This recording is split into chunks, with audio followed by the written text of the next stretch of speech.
Marcela fue profesora titular de la Cátedra de Farmacología de la Facultad de Ciencias Veterinarias de la Universidad de Buenos Aires. Es magíster en bioética por Flaxo y también es doctora doctora obviamente en veterinaria por la Universidad de Buenos Aires. Así que bueno, Marcela, ya por tus dichos vas a terminar de demostrar quién sos, así que toda la audiencia es tuya. Gracias, Marcela, por estar. Bueno, no, muchísimas gracias, Leonardo, Toto y Azarba por la invitación. Todo un desafío hablar después de que escuché todas las otras charlas, y yo creo que esta es una confesión que hago siempre, antes que nada, yo no hago producción, nunca trabajé en producción. Los que me conocen, gracias Andrea, me quedo tranquila entonces. Los que me conocen saben que fui profesora de farmacología, nunca iba al campo, hasta que, y acá veo muy contenta, 3 personas audaces que fueron Susana Gil, Alejandra Herrero y Graciela Sardi me llevaron al campo. Así que mis conocimientos de la producción animal son bastante limitados. Les pido disculpas si digo algo que esté equivocado y por favor me lo corrigen, porque en realidad mi enfoque va a ser más hacia la parte ética que hacia la parte de producción animal, que ya con muchísima conocimiento ya lo tocaron todos los otros que hablaron antes. Pero bueno, habiendo hecho esta especie de descargo, yo diría que cuando estaba preparando la charla, a mí me pareció que lo que les podía ser útil era que yo tratase estos 2 temas. Primero que nada, qué es la ética, y después, qué papel juega en el bienestar animal. Porque en realidad cuando nosotros hablamos de ética, hablamos muchísimo de ética, que la ética de los políticos, que los periodistas no tienen ética, que la ética médica, pero a veces uno no sabe bien definirla o la define de una manera que no llegue a estar clara. Yo tomé estos 3 puntos de la ética que me parecieron importantes. Primero que nada, me pareció importante aclarar que la ética es una rama de la filosofía. ¿Por qué creo importante aclarar esto? Porque para mí el hecho de que nosotros que somos científicos nos introduzcamos o leamos o hablemos de temas que son de la filosofía implica un cambio muy grande de estructura. Yo como veterinaria siempre estaba acostumbrada a que los conocimientos se adquieren, ustedes saben, mediante una hipótesis, me hago una pregunta, la pregunta de investigación, diseño actividades para ver si eso no es, tengo hechos, tengo cosas que yo puedo medir, que puedo ver, puedo hablar de temperatura, puedo hablar de concentraciones plasmáticas, puedo hablar de edema, o sea, yo veo las cosas, hablo de esas cosas y saco conclusiones sobre esas cosas. Y tengo trabajos de otras personas que utilizando lo mismo, midiendo lo mismo, empleando cosas muy similares, también sacan resultados.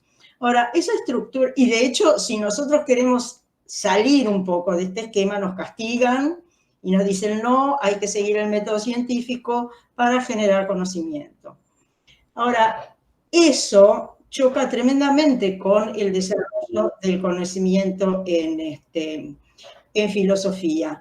¿Por qué? Porque más que basarse o pretender demostrar si algo, eso no es verdadero, que es lo que hacemos nosotros, es verdad que aumenta la temperatura, hablan de argumentos, debaten, tienen pensamientos abstractos, siguen una determinada lógica, pero tocan temas que nunca eventualmente se pueden llegar a corroborar con hechos.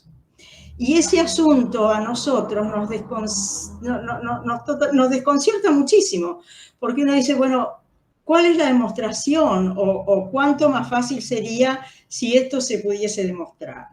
Entonces, cuando entramos en este terreno de la filosofía, nos vamos a encontrar con que nos resulta muy difícil llegar a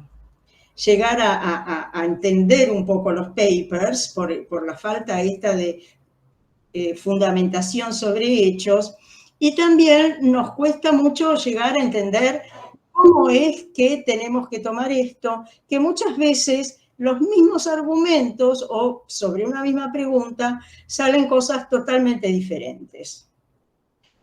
¿Qué quiero decir? Quiero decir con esto que cuando nosotros hablamos de temas de ética, nos tenemos que como desarmar todo el concepto que teníamos de las cosas que se probaban, las cosas que se sabían, las cosas que se demostraban, y nos tenemos que dar en argumentaciones que sean lógicas, que tengan una cierta fundamentación, pero que difícilmente se puedan demostrar.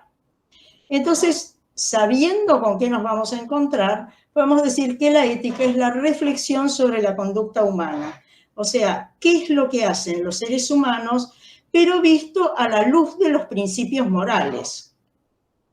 ¿Y qué serían los principios morales? Los principios morales serían aquello que dice si algo es bueno o malo, si algo es correcto o incorrecto, si algo está bien o está mal, si es justo o si es injusto. Y fíjense que cuando nosotros nombramos estos parámetros, o no unos parámetros, estos valores, justo o injusto, es imposible medir algo. ¿Cuán justo puede ser algo? No se mide, no se compara, no se controla. Entonces, eso ya nos está dando la idea de cómo los veterinarios nos desconcertamos un poco frente a los temas de ética, porque no son quizás tan claros como estamos acostumbrados a tratar en los temas de veterinaria. De manera que esto sería la ética, entonces la rama de la filosofía que reflexiona sobre la conducta humana a la luz de los principios morales de bueno, malo, correcto, incorrecto, justo, injusto. Existen o podemos clasificar el estudio de la ética o las argumentaciones sobre la ética de dos maneras. Porque cuando nosotros estudiamos la conducta humana en un determinado campo de acción de la conducta humana, hablamos de ética aplicada.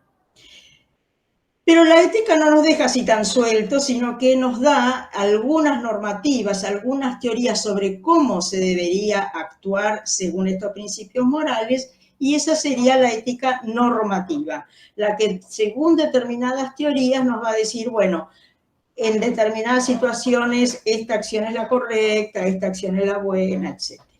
Nosotros en esta charla vamos a ver un poquitito de la ética aplicada, que tiene mucho que ver con los veterinarios.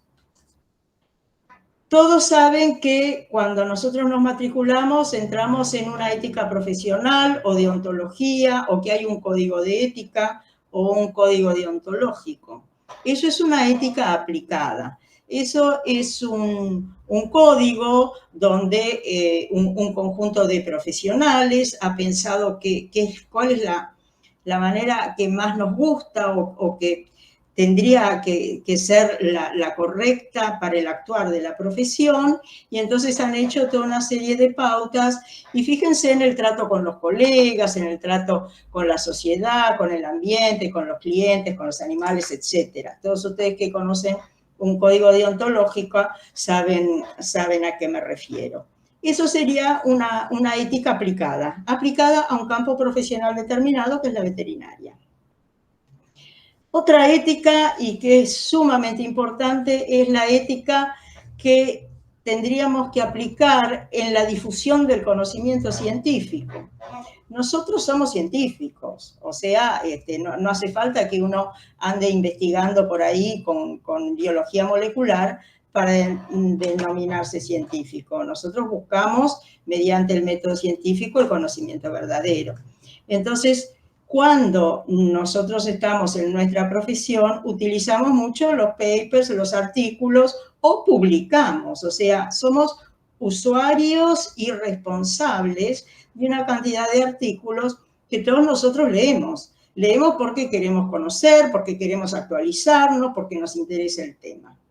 Entonces, visto este papel importantísimo de la difusión del conocimiento científico, e incluyo acá también todas las presentaciones a congresos, donde muchos profesionales se actualizan, sacan ideas y hacen contacto justamente en base a lo que ven. Si nosotros mentimos sobre lo que vemos o engañamos sobre lo que vemos, es una falta muy grave de ética, porque es una falta de honestidad. De hecho, con digamos, a mí me parece como que los que leemos artículos o los que escribimos o los que hacemos las dos cosas, es como que tenemos un contrato entre nosotros. Yo creo lo que vos me decís en el paper, pero vos no me mientas. Y entonces así vamos bien. Porque cuando yo leo un paper no pienso, me está mintiendo, hizo trampa, inventó los números. No, yo lo leo y lo creo. Entonces, aquel que escribe mintiendo está rompiendo el contrato y la verdad está generando una situación muy complicada en la ciencia, donde uno ya comienza con las dudas y dice, bueno, ¿de dónde me puedo agarrar? Otra ética aplicada es la bioética, que está de supermoda, fue una de las ramas que más salió y que aparece mucho en los diarios, porque la bioética, si bien nació de una manera muy general, fue por determinadas circunstancias circunscribiéndose al estudio de la conducta humana en el campo de las ciencias de la vida y de la salud. Y vino muy de la mano con todos los desarrollos tecnológicos que fueron apareciendo, el riñón artificial, la manera de mantener artificialmente la vida, los respiradores, todo el asunto de la reproducción artificial, que todo eso trajo la relación médico-paciente, todas esas situaciones trajeron muchísimos conflictos éticos. Entonces, es como que la bioética quedó un poco ahí limitada. Yo, que fue lo que yo estudié en Flaxo, yo cuestiono eso, porque yo creo que los animales, o sea, que la bioética, si va a estudiar las ciencias de la vida y de la salud, no puede dejar a los animales aparte, no puede simplemente referirse a los problemas que tienen los seres humanos en cuanto a pacientes o en cuanto a deseos de eutanasia o en cuanto a problemas de fertilidad. Los animales están presentes y de hecho la incorporación de la estrategia de One Health es como que nos está dando la razón. No se puede hablar de la ciencia de la vida y de la salud tratando de ignorar a los animales. Esa que ven ahí la traigo siempre a mis charlas y es una de las ratas que me ayudó a hacer la tesis. Por eso siempre le hago el homenaje en las charlas. Un poco más nuestro, digamos, mucho más cercano a lo que sería el tema de hoy, que sería el tema de la producción animal, es lo que se habla de la ética animal, que es mucho más general que en los otros campos de aplicación que yo les había comentado, pero es donde la producción animal cae perfecto porque indudablemente es algo bien nuestro.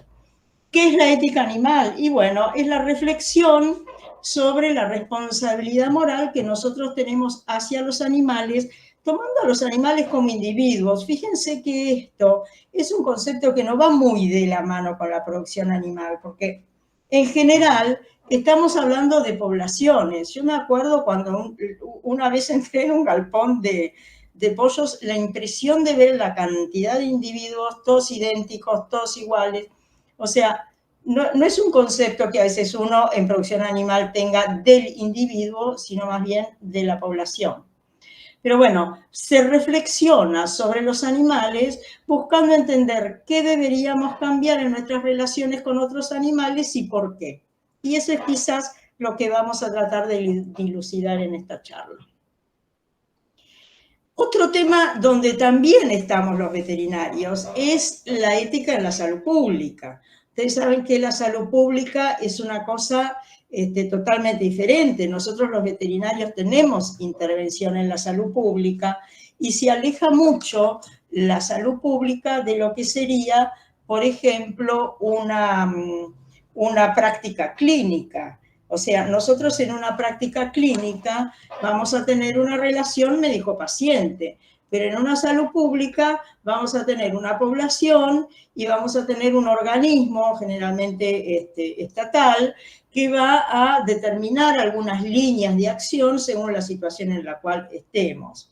Y eso no siempre es fácil y es bastante diferente a la idea que tenemos de lo que sería una relación médico-paciente, porque tiene en cuenta unos valores diferentes. Cuando hablamos de la relación médico-paciente, estamos hablando de la autonomía del paciente, el beneficio para el paciente, la no maleficencia para el paciente. Pero cuando estamos hablando de salud pública, acá ya estamos hablando de otros temas. Estamos hablando de justicia social, estamos hablando de inequidad en el acceso a la salud, estamos hablando de protección de los más vulnerables o protección de la población en un determinado contexto. Y eso tiene sus aristas. Y si no, fíjense todos los problemas que hubo con algunas medidas de salud pública que se tomaron en la pandemia, ¿verdad?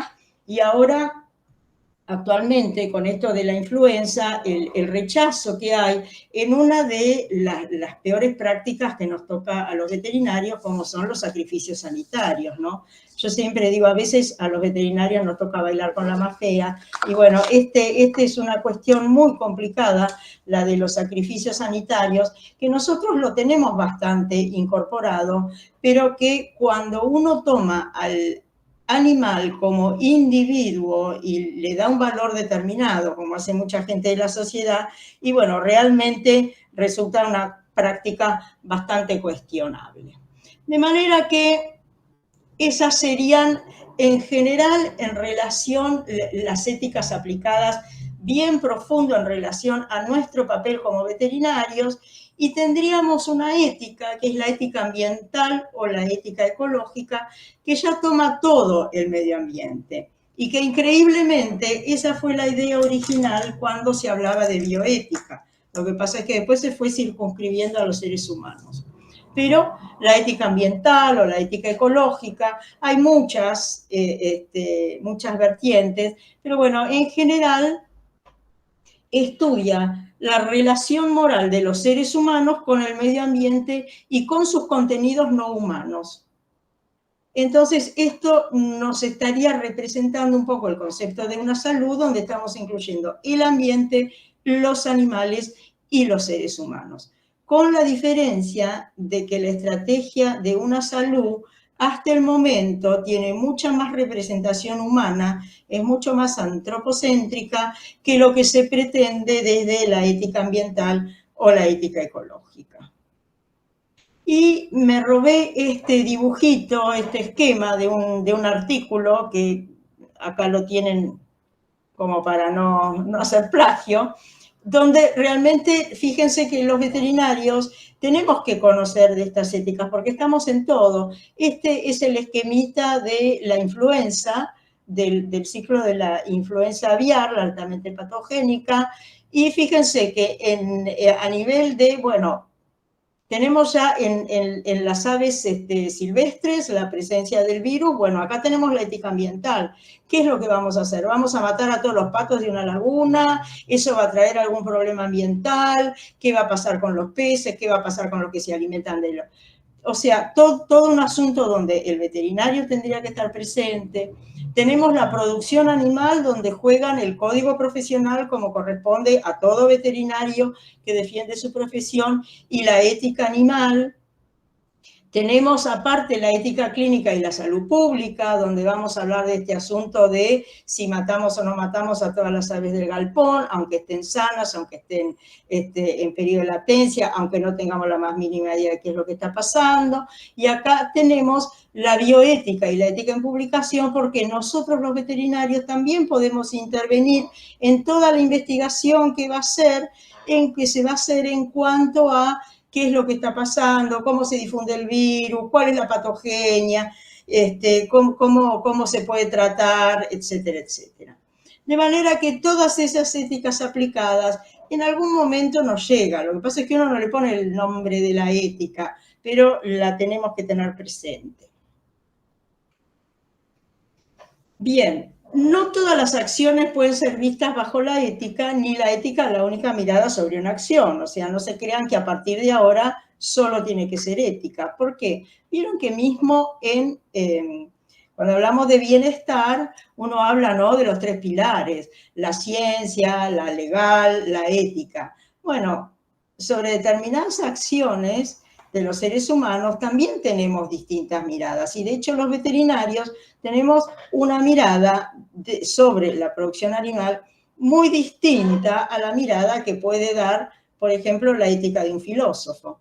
Entonces, esta fotito que me la prestó o me la regaló o me permite usarla un compañero mío, sacada con un dron, fíjense, nosotros vemos ahí, podemos decir un montón de cosas desde el punto de vista científico. Mira qué bien, mire esas vacas, están en un sistema extensivo, estarán vacunadas. Desde un punto de vista legal, que lo encontramos, estarán cerca de un poblado, no estarán, ecológico, cuánto gas de efecto invernadero producen, económica, el productor podrá vivir de esto, le alcanzará, tendrá problemas con la sequía, podrá exportar.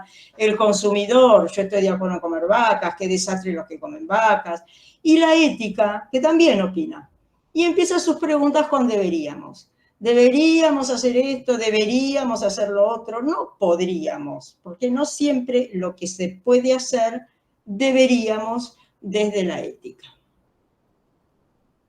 ¿Qué papel juega en el bienestar animal? Entonces, una vez que tenemos más o menos en claro que la ética va a reflexionar sobre determinadas conductas humanas, vamos a aplicar esto al bienestar animal.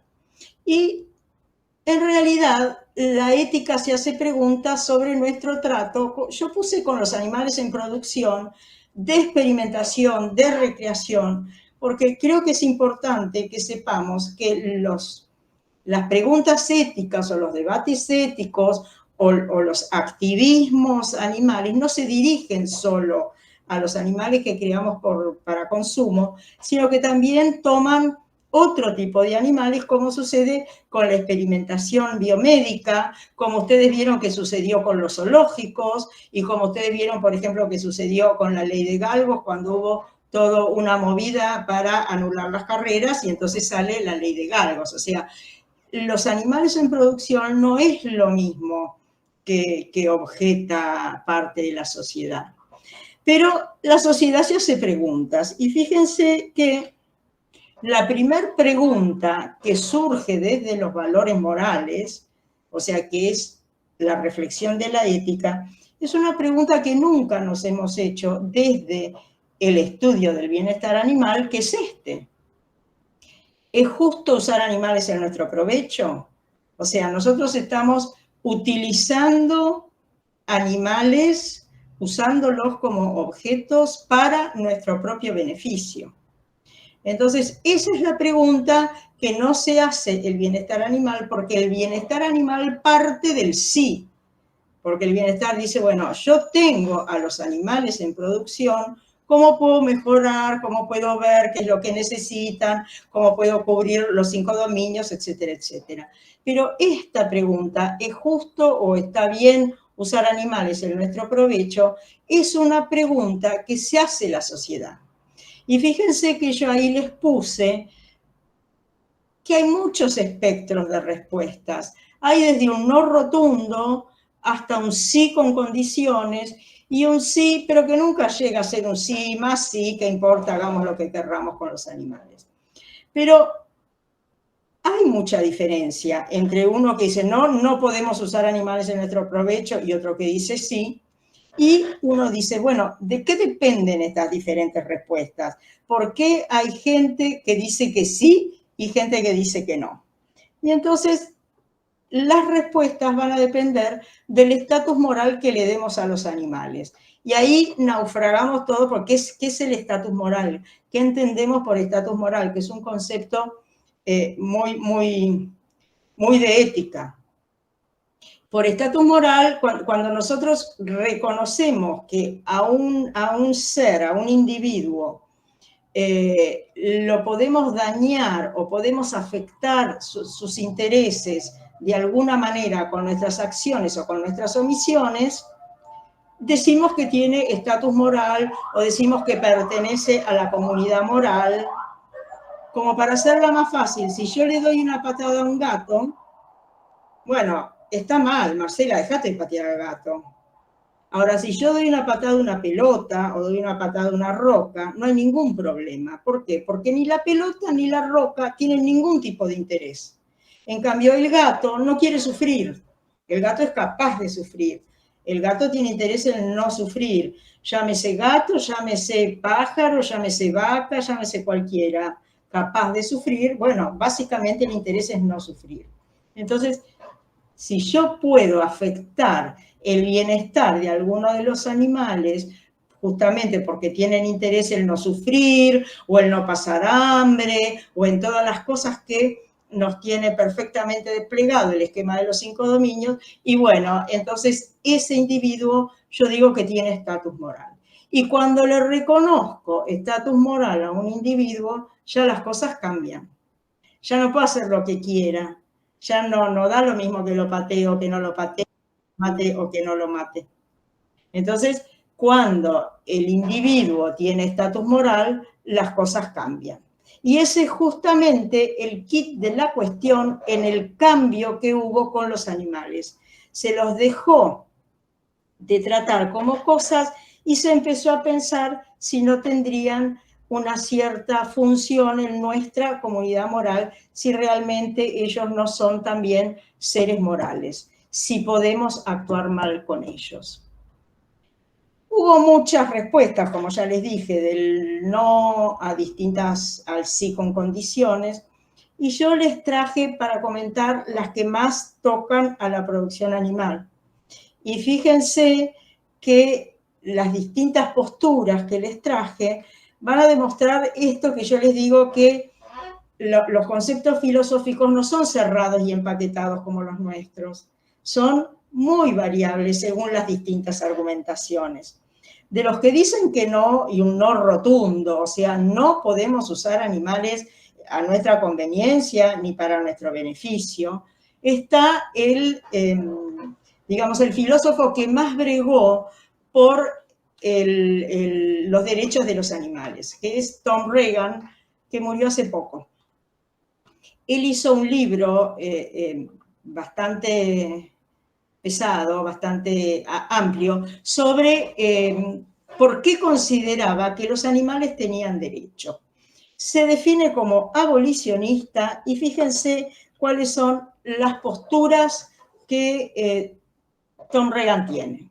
Primero que nada, Regan dice: en una comunidad moral se reconocen agentes y pacientes morales. ¿Eso qué quiere decir? Yo, por ejemplo, soy capaz de actuar mal. Yo soy capaz de ir a darle una patada a un gato, a un nene y a un inválido. O sea que soy capaz de actuar mal. Y alguien puede actuar mal conmigo. Alguien puede venir y darme a mí una patada o robarme o darme un empujón y me caigo por las escaleras y me muero. Entonces yo tengo capacidad de actuar mal y que alguien actúe mal sobre mí, y entonces yo soy un agente moral. Ahora, ¿qué pasa, por ejemplo, con un individuo discapacitado que no se puede mover, o con un senil, o con un nene chiquito? Ellos no tienen la capacidad de actuar mal. Si a mí mi nieto de 2 años me tira una patada, yo tengo que decir qué amor y nada más, porque no es como que uno dice, bueno, justifica porque quiere hacer daño. Uno a veces lo alza, el chico quiere estar para abajo, se mueve, patea, me calzó una patada en la nariz, salgo chorreando sangre y diciendo amoroso el nene. No tiene esa capacidad de actuar mal. Pero sí, si yo le devuelvo la patada, le doy un cachetazo y le sale sangre al nene, actué horrible. Entonces, el nene, el senil, el discapacitado, el comatoso, que no tienen capacidad de actuar mal, son los llamados pacientes morales. Entonces, ¿qué dice Regan? El perro, el gato, los animales en general entran como pacientes morales. ¿Por qué? Porque ellos no pueden actuar mal con nosotros, pero sí nosotros podemos actuar mal con ellos. Entonces Reagan, con este razonamiento, mete los animales dentro de la comunidad moral. ¿Por qué hace eso? Él dice, los animales tienen un valor propio, inherente al ser sujetos de vida. ¿Qué quiere decir ser sujetos de vida? No es que tengan vida, porque una planta tiene vida, un mosquito tiene vida, una bacteria tiene vida. Sin embargo, para Reagan, ellos no son sujetos de vida. Los sujetos de vida son aquellos entes que tienen vidas de una determinada calidad, que por supuesto se asemejan mucho a la nuestra, y que es que tengan, por ejemplo, capacidad de generar vínculos, sistemas de sociabilidad, memoria, aprendizaje, capacidad de sentir, todas esas emociones que describía Débora al principio, todos aquellos comportamientos. Cuando un animal o una especie tiene todas esas conductas que hacen que la riqueza de su vida esté porque le gusta estar con su mamá o le gusta jugar con sus compañeros o no le gusta pasar hambre o es capaz de caminar para encontrar su comida, entonces dice Reagan, estos son seres que son sujetos de vida, cosa que no pasa, por ejemplo, con las plantas. Entonces, dice, por tener valor intrínseco propio, los animales tienen derechos, el principal de los cuales es el respeto a su dignidad. Y si yo respeto la dignidad de un ente, no lo trato nunca como un recurso, sino siempre como un fin.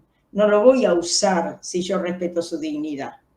Por consiguiente, Reagan se define como que no podemos usar a los animales. Él inicialmente se refería a los mamíferos, después amplió un poco a mamíferos y aves, pero básicamente él considera que es totalmente inadecuado, una falta absoluta de ética, la producción animal, rechaza todo tipo de uso de los animales como recurso, rechaza la experimentación animal, rechaza a los animales en cautiverio, y él se define como abolicionista. Y fíjense la postura que tiene, cómo nos diferencia mucho del mero bienestar animal, cuando dice, no queremos jaulas más grandes, sino jaulas vacías. No quiere saber nada, no tiene que haber ningún tipo de producción, nada justifica que un ser humano haga de uno de estos animales un medio. Él es el más extremo. Hay otros que también son extremos, pero tienen digamos, la misma salida, o sea, son abolicionistas también, pero tienen otras fundamentaciones en qué es la característica que toman. Yo les traje la de Reagan porque realmente es el más conocido y es el que más se movió. Y también les traigo la postura abolicionista porque nosotros tenemos grupos abolicionistas en nuestro medio. Dentro de los que se empiezan a acercar al sí, está, por ejemplo, Singer. Singer se acerca bastante poco al sí, pero es probablemente uno de los filósofos que más influyó en este asunto de la defensa del buen trato hacia los animales. Singer realmente es un filósofo muy mediático, muy entretenido de leer porque no es para nada difícil, no es como Tom Reagan, que él es más elaborado como filósofo. Singer es muy accesible, de hecho incluso cada tanto sale algún artículo en el diario que uno lo puede leer tranquilamente. Está muy comprometido con la lucha contra la pobreza, está totalmente a favor de la eutanasia, y en algún momento de su vida, él es australiano, pero cuando era joven se fue a estudiar a Inglaterra, a Oxford, y allá se encuentra y se hace muy amigo de un grupo de vegetarianos. Entonces, bueno, lo convencen, se hace vegetariano él, y escribe este libro famosísimo, que es La Liberación Animal, que en la primera edición incluso ponía algunas recetas vegetarianas, después las sacó, pero en la primera edición aparecen, y bueno, donde él defiende totalmente el derecho de los animales para no ser usados. Ahora, la postura de Peter Singer es utilitarista. Y eso sería una teoría filosófica que yo se las voy a explicar y después van a ver por qué. ¿Vamos bien hasta ahora? Yo no los veo, pero a ver, voy a abrir el chat. Si alguien tiene alguna duda, alguna pregunta. No, perfecto, perfecto, Marcela. ¿Vamos bien? Sí, sí, muy bien, ¿Sí? muy interesante. Bueno, miren que sigo, ¿eh? Ok. Bueno, fíjense lo que dijo Jeremy Bentham. Jeremy Bentham, para aquellos que hayan leído algo de... Ay, bueno, gracias, ahí estoy viendo los mensajes, fenómeno.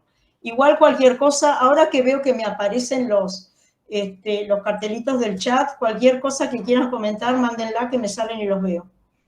Jeremy Bentham es famosísimo cuando en todos los que... Ah, Andrea Karina, levantaste la mano. ¿Sí? Perdón, me equivoqué. ¡Ah! Perdón, Marcela. Está bien, no pasa nada. Ok.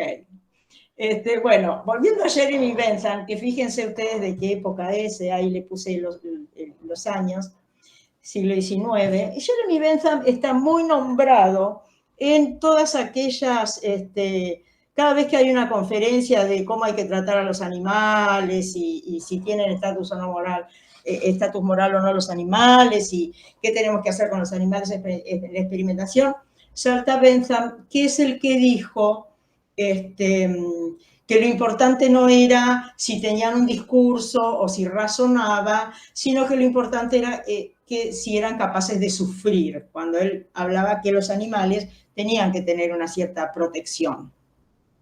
Pero bueno, ¿de dónde sale esta preocupación de Bentham por el sufrimiento? Fíjense que Jeremy Bentham es un utilitarista, en realidad se define como consecuencialista, porque es una teoría filosófica que nos va a decir que una acción es correcta según la consecuencia de la acción. O sea, no la acción en sí, sino la consecuencia. Por eso esas teorías se llaman consecuencialistas. Ya fíjense que estamos entrando en lo que yo les dije que era la ética normativa, que eran algunas teorías que nos daban algunos indicios de cómo se realiza una acción correcta o en un determinado contexto, cuál sería la acción correcta. Entonces, los consecuencialistas nos van a decir, señores, la acción la vamos a juzgar como correcta o incorrecta según el resultado de esa acción. Entonces, Bentham es utilitarista porque fíjense qué es lo que plantea. Él dice que el ser humano está gobernado por el dolor y por el placer. El ser humano siente el dolor y lo trata de evitar absolutamente y ama el placer y lo trata de buscar absolutamente. De manera que el ser humano vive en esos tironeos. Y a juicio de Jeremy Bentham, es el dolor y el placer que nos va a generar una acción el que nos va a indicar si es correcto o no es correcto. Y de hecho postula y dice que la mayor felicidad del mayor número es lo que él va a usar como medida de si está bien o está mal. Y entonces plantea dos principios.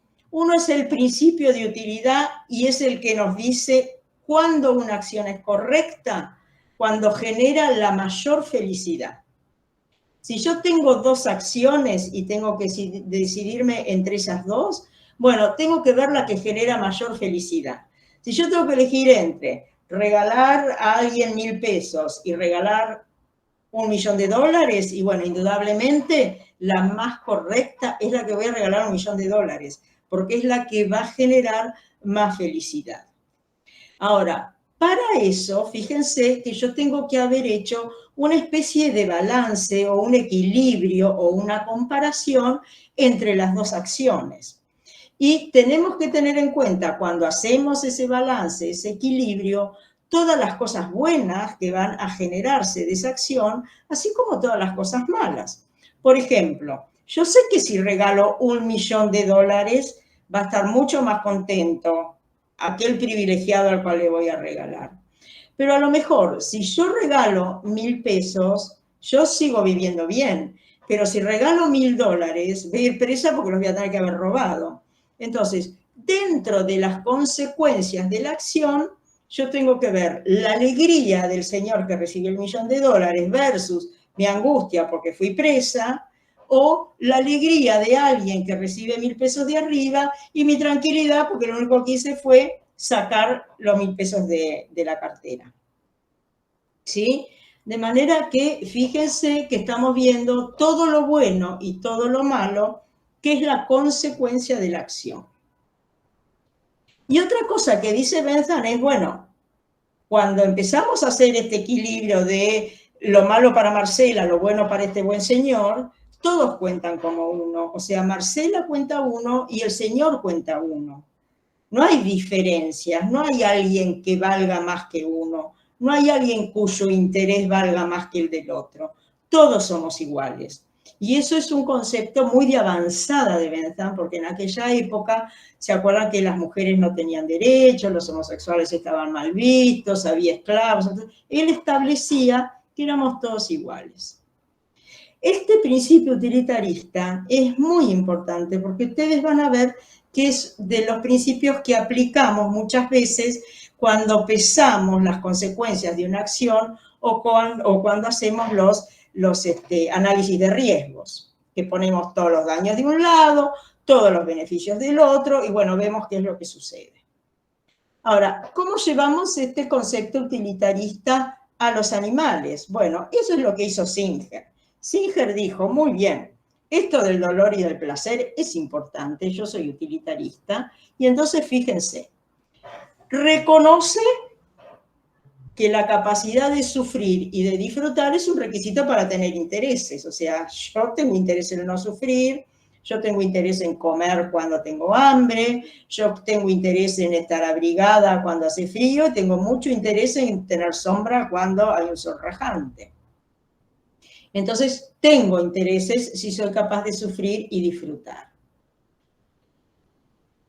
En el balance final, el interés de cada uno cuenta. Acordémonos de eso, que es uno de los principios de Bentham. Todos somos iguales e intereses similares deben contar como de similar peso e importancia. Hasta ahora, utilitarismo puro. Si un ser sufre, no puede haber ninguna justificación moral para negarse a tomar en consideración ese sufrimiento. Si yo sufro, tengo el mismo derecho que todo el mundo se preocupe por mi sufrimiento como si cualquiera de ustedes sufriese. Todos los sufrimientos deben ser tenidos en cuenta. Y él le da la vuelta de tuerca diciendo que la especie no es una característica que deba ser tenida en cuenta para asignar valor moral. O sea, no puedo dejar afuera de mi consideración del sufrimiento en la evaluación de una acción a una determinada especie. Así como no puedo dejar afuera a una determinada raza o no puedo dejar afuera a un determinado sexo. Y por eso él habla de especismo, y él dice, ese especismo, comportarnos diferente con especies diferentes, como son los animales, de la misma manera que es racismo, comportarnos diferente frente a distintas razas, o sexismo con los distintos géneros. De manera que él considera que el animal sintiente, o sea, capaz de sufrir y de disfrutar, tiene intereses, y eso ya hemos visto, está ampliamente demostrado, la sintiencia de los animales, y entonces considera que deben entrar dentro de nuestras consideraciones morales. Y entonces, ¿él qué hace? Él hace el balance utilitarista. Frente a la producción animal, él considera, acuérdense que está en Inglaterra en mitad de todos los sistemas intensivos, y él sale muy enseguidita del libro de Ruth Harrison. Ruth Harrison sale, si mal no recuerdo, en el 64, y Peter Singer sale 10 años después, 8 años después, me parece que en el 76. O sea, estamos en un momento de mucha sensibilización en la sociedad con estos terribles sistemas intensivos. Entonces él dice, bueno, a ver, yo tengo que pesar el sufrimiento de los animales horroroso por todo lo que se podía ver, versus cuál es el beneficio del ser humano. Y ahí entonces dice, no, el ser humano no es que esté muerto de hambre y necesite comer esos animales, porque tiene vegetación, tiene otras cosas para comer. Y también dice, el ser humano no tiene necesidad nutritiva de comer a los animales, porque puede hacer una dieta vegetariana y desarrollarse y vivir perfectamente. De hecho, él, como ya les dije, él es vegetariano. Entonces, ¿cuál es la justificación? Que le gusta comer carne. Y entonces él dice, si yo peso todos los daños y todos los beneficios, tengo del lado de los beneficios, que a mí me encanta comer un buen bife o un buen asado, como pasa en nuestro país, los amantes del asado, versus ese terrible sufrimiento que le estoy infligiendo al animal. No hay manera de rescatar esa ecuación. Tanto sufrimiento para un gusto gastronómico. Entonces él rechaza absolutamente la producción animal. De hecho, el libro que yo les digo, yo no sé si alguno lo leyó, es un libro que estuvo muy de moda. Ahora ya por ahí no se le da tanta importancia porque hay un montón de gente que está hablando de este tema de proteger a los animales y todo eso, pero en sus años tuvo mucha llegada. Entonces él en este libro le pega muy duro a la producción animal y a la experimentación biomédica. Y fíjense lo que dice. Si yo le quitase ese daño espantoso, acuérdense que es utilitarista, se podría justificar la producción animal si el animal fuese criado libremente y sacrificado sin estrés ni dolor, o si la vida del ser humano dependiese de ello. Y eso es importante, porque en última instancia, cuando tenemos que elegir entre dos vidas, yo casi diría felizmente, los filósofos siguen eligiendo la vida del ser humano. Entonces, si yo estoy en una isla desierta y lo único que tengo es una vaca, no está mal que mate a la vaca y me la coma. Pero sí está mal que yo haga todos estos sistemas intensivos simplemente porque quiero sentarme con un buen bife de chorizo. ¿Cuál es el problema que uno en general le ve? Porque este es un razonamiento muy utilizado en casi todo lo que hacemos con los animales. Nosotros, por ejemplo, lo difícil que es determinar la relación daño-beneficio cuando en la acción interviene muchos intereses y hay mucha incertidumbre. Si yo, por ejemplo, tengo la producción animal, donde de un lado tengo todo el daño que se le hace al animal, pero tengo incertidumbre sobre la magnitud de ese daño, no estoy segura si es mucho daño, si es poco daño, y tengo, por otro lado, una cantidad de intereses. Tengo el productor que quiere vivir de un trabajo honesto, tengo el veterinario que también tiene su trabajo, tengo, por ejemplo, la maquinaria agrícola que también interviene en todo ese sistema de lo que es la producción animal, que es sumamente complejo, tengo los frigoríficos, tengo los mercados internacionales, tengo las importaciones, tengo las exportaciones, tengo un montón de cosas y tengo un montón de incertidumbres. El cálculo daño-beneficio se complica muchísimo. Esa es en general la crítica que se le hace. Pero bueno, es una de las teorías filosóficas que me gustaba explicarles porque es de las más usadas justamente por este sistema de evaluar riesgos y evaluar beneficios. Lo que se critica siempre cuando hablamos de animales y la aplicación de la teoría utilitarista es que por H o por B siempre los intereses humanos es como que pesan más que los intereses de los animales. Entonces los animales nunca alcanzan, digamos, salvo para Peter Singer, por supuesto, y todos los seguidores, los animales nunca alcanzan a cumplir con sus intereses. Pero Peter Singer es muy crítico de este tipo de crianza intensiva. Es otra teoría que también la traigo porque me parece hermosa para la producción animal. Este señor Bernard Rolling también murió hace poquito y él trae una teoría que es la llamada ética teleológica y dice, acá lo que hay que hacer para que la producción animal sea ética, sea aceptable, tenemos que respetar el telos de los animales. ¿Qué es el telos? El telos es la naturaleza, la esencia, lo que hace que una vaca sea vaca o que un perro sea perro.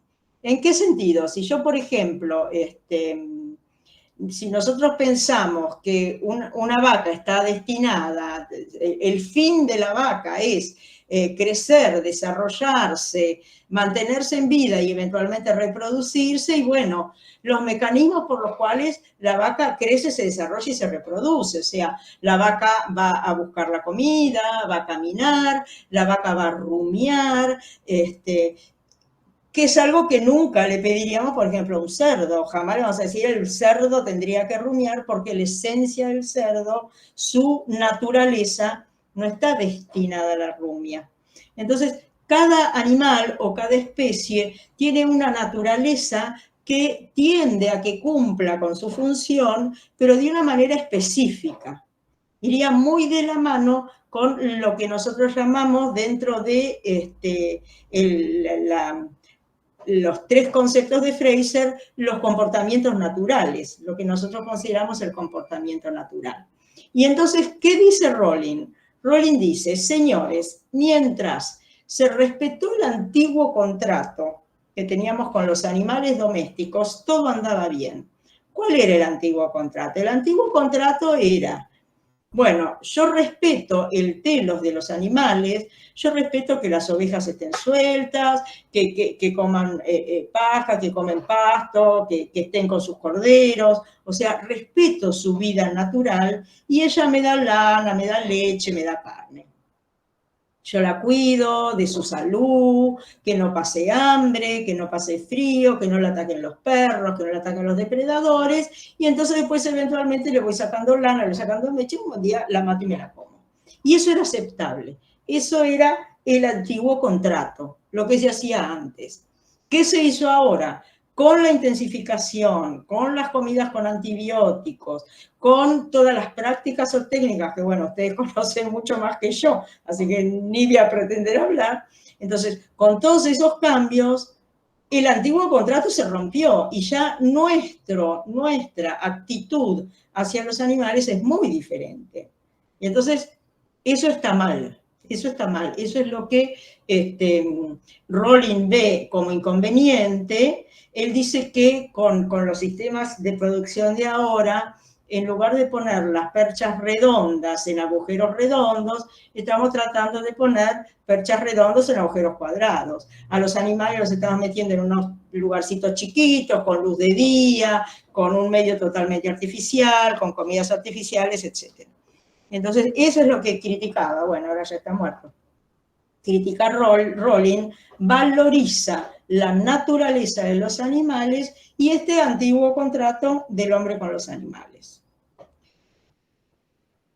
Y otra teoría ética, que también la traigo porque es la ética que está en alguna currícula de los estudios de bienestar animal, está nombrada, está como parte de los contenidos, la llamada ética del cuidado, que fíjense que cautelosamente he puesto ahí que, bueno, su creadora es Carol Gilligan, y fíjense que puse ética del cuidado expresada dentro del movimiento feminista, y ahora van a ver por qué. Porque el movimiento feminista es muy variado. O sea, dentro del movimiento feminista hay muchas opiniones, son bastante variadas, algunas incluso se oponen en temas como el lesbianismo o como el aborto. Entonces, hay varias versiones del movimiento feminista, pero en general, los enfoques feministas lo que hacen es abordar y criticar las desigualdades y los roles que la sociedad le impone a las mujeres. Entonces, las mujeres oprimidas, las mujeres que no pueden desarrollarse como se tienen que desarrollar por la opresión de la sociedad patriarcal. Entonces, esa es la bandera que toma el feminismo y se asocia también a ciertas minorías, y por supuesto que hay muchas feministas que toman la causa de los animales, otras toman la causa de la naturaleza, el ecofeminismo, y aquellas que toman la causa de los animales toman generalmente una postura abolicionista. Las feministas lo que dicen es, señores, en la ética, acá hay mucha versión masculina, no se tienen en cuenta ciertos detalles femeninos como son la importancia de las emociones, de los vínculos, del afecto en la toma de las decisiones. Y es así, digamos que es una realidad. Hoy he sabido que las emociones forman parte de las decisiones que tomamos. Entonces, la ética feminista rechaza lo que ellas consideraban la ética masculina en el sentido que se guiaban por determinados parámetros que ignoraban totalmente la parte racional. De hecho, la parte emocional. De hecho, tanto Reagan como Singer dicen, la teoría que nosotros vamos a poner se basa en la racionalidad, no en la emoción. No soy como diciendo, yo no es que ame a los animales y adore y tengo 80 perros y 99 gatos, no, racional. Entonces, lo que dicen las feministas es, señores, tenemos que poner la emoción como la gratitud, el cariño, el afecto, el vínculo en las relaciones. ¿Qué es lo que pasa con la ética del cuidado? La ética del cuidado dice, hay una interconexión cuando hay vínculos afectivos, cuando uno es responsable de algo, cuando alguien es vulnerable. Y parte de que todos hemos sido cuidados en algún momento. De hecho, la especie humana, si cuando nace nadie la cuida, muere. Entonces él dice, son unas cuantas en realidad, ellas dicen, consideran que todos hemos sido cuidados en algún momento de nuestra vida, por lo cual tenemos la obligación moral de cuidar a los demás. Y acá incluyen a los animales. Y fíjense lo que entienden por cuidar. Ayudar a los demás, satisfacer las necesidades básicas, desarrollar y mantener las capacidades básicas, evitar el daño. ¿Y por qué digo yo que soy cautelosa cuando hablo y digo que esto está dentro del movimiento feminista? Porque parte del movimiento feminista rechaza el rol de la mujer en el cuidado. Y entonces dicen, ¿qué vas a decir que la ética del cuidado es feminista si nosotros nos queremos sacar de encima eso que tenemos que cuidar a los padres viejos, a los hijos enfermos y a los tíos sordos? Entonces, el asunto parte un poco por ahí. Pero fíjense cómo la traspolamos a los animales. Nosotros tenemos animales con los cuales tenemos vínculos. Y esto nos da una diferencia de especie que muchas veces no la sabemos justificar con las otras teorías. Por ejemplo, un perro. Un perro es un ser sintiente, estamos todos de acuerdo. Ahora, un perro no es lo mismo mi perro, el perro mío, que el perro que lo tienen en Corea para la comida. Entonces, lo que la ética del cuidado dice, los vínculos son importantes, la relación es importante, y dentro de esos vínculos, de esa relación, voy a tener diferencias. De hecho, yo voy a ser mucho más responsable del cuidado de mis hijos que de los hijos de algún vecino, y más aún que de los hijos de alguien que vive en Francia o en Indochina. Entonces, la cercanía, la vulnerabilidad y la dependencia es muy importante. Yo soy más responsable de mi hijo recién nacido que mi grandulón de 44. Entonces, eso es lo que ve la ética del cuidado e incorpora a los animales y nos da mucha flexibilidad con los animales, porque fíjense que entre el vínculo, la vulnerabilidad y la dependencia, vamos a tener la diferencia entre los animales domesticados y los animales salvajes, entre los animales de compañía y los otros animales, siempre se nos confronta. ¿Por qué si ustedes castran un perro con camisolines, con técnica aséptica, con analgesia, con anestesia, y después a los pobres terneros los tiran en el pasto?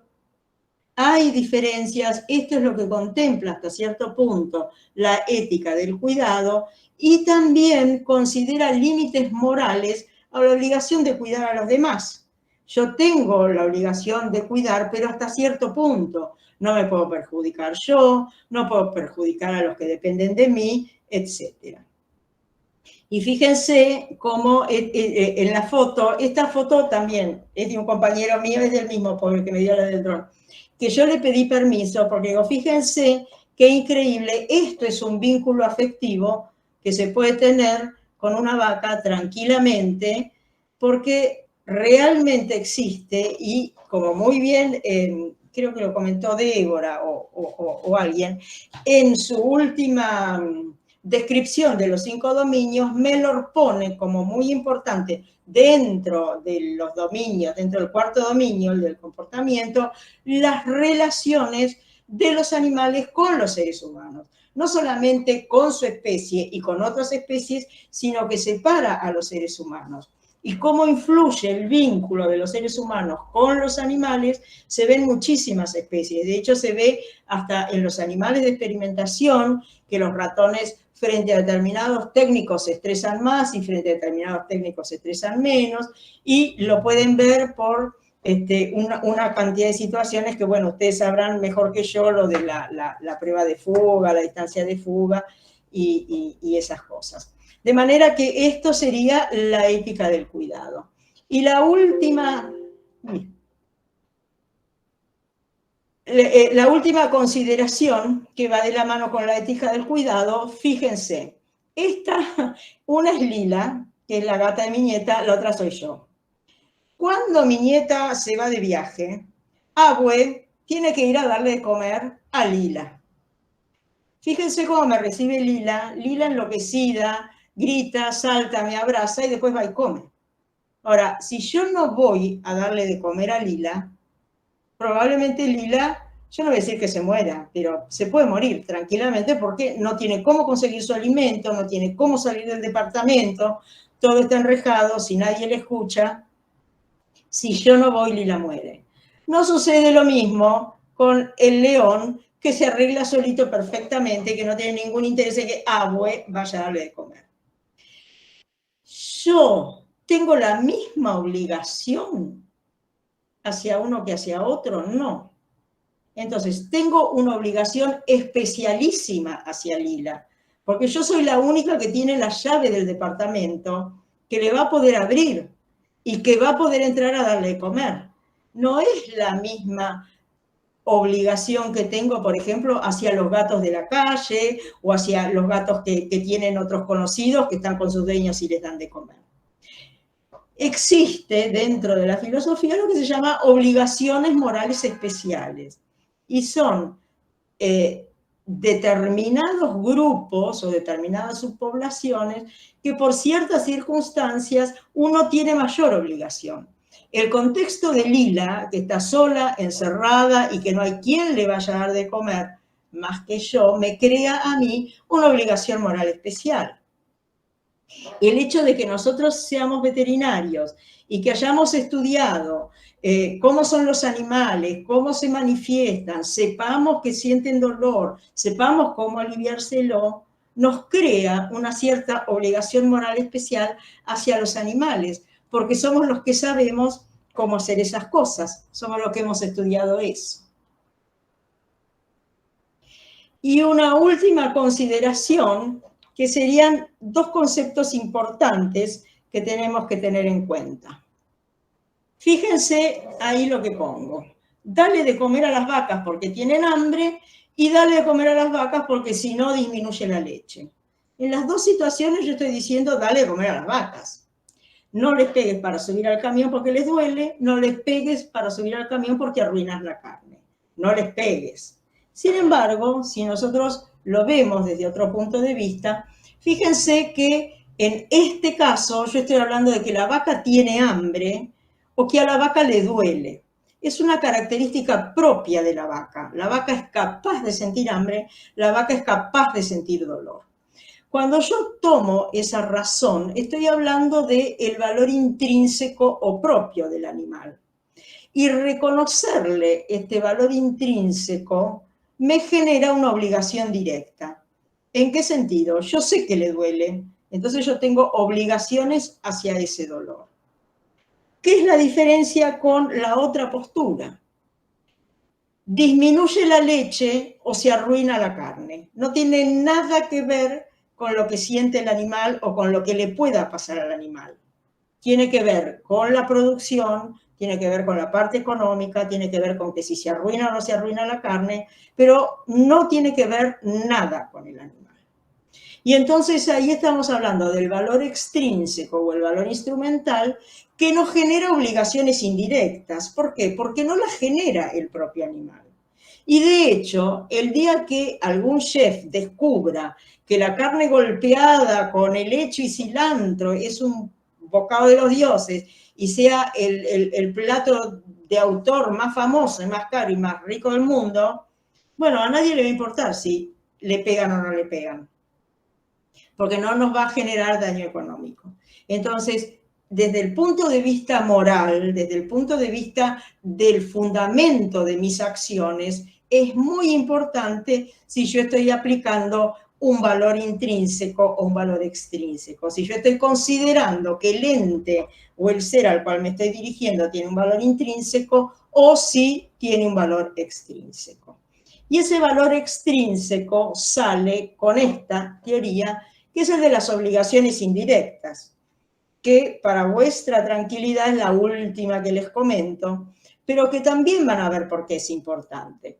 Las obligaciones indirectas son las que se estipulan en una postura filosófica, que es el contractualismo, que dicho en forma fácil dice, cuando nosotros vivimos en una sociedad, las obligaciones éticas se originan de acuerdos o contratos que toman determinados individuos que por supuesto son racionales y van a respetar los compromisos y toman eso en nombre de todos. Como que nosotros que estamos acá todos en la clase decidamos, bueno, que Leonardo y Toto decidan entonces cómo nos vamos a mover, si prendemos la pantalla, si apagamos la pantalla, prendemos los botones, y entonces ahí se decide. Ahora, ¿qué pasa? Este tipo de contrato pide reciprocidad. Si yo estoy en una sociedad, hago un contrato y digo, bueno, yo a vos no te mato, pero vos a mí no me matás, y en eso vamos a estar todos de acuerdo. Yo a vos no te robo, vos a mí no me robás, y en eso estamos todos de acuerdo. Ahora, el mismo creador de esta teoría, o uno de los que mejor la desarrolló, que fue John Rawls, dice, acá no existen los animales. Esta teoría está solo para el hecho de relaciones entre seres humanos, que son los que pueden formar acuerdos y los que pueden tener esta actitud recíproca. Entonces, los animales quedan afuera de los acuerdos, quedan afuera de lo que llamaríamos la comunidad moral. Y solamente van a tener representación si alguno de los que está armando el contrato dicen, che, bueno, pero miren que yo no quiero que maltraten a los animales, y te dicen, sí, tenés razón, no, qué horrible, no nos gusta, no estamos de acuerdo, eso no está bien, y entonces sale el maltrato a los animales. Eso explicado de una manera muy a la veterinaria, no piensen que van a salir sabiendo mucho de filosofía, pero más o menos la idea es esta. Entonces, ¿qué pasa? Esta teoría, este sistema, es el que se basa en el valor extrínseco del animal.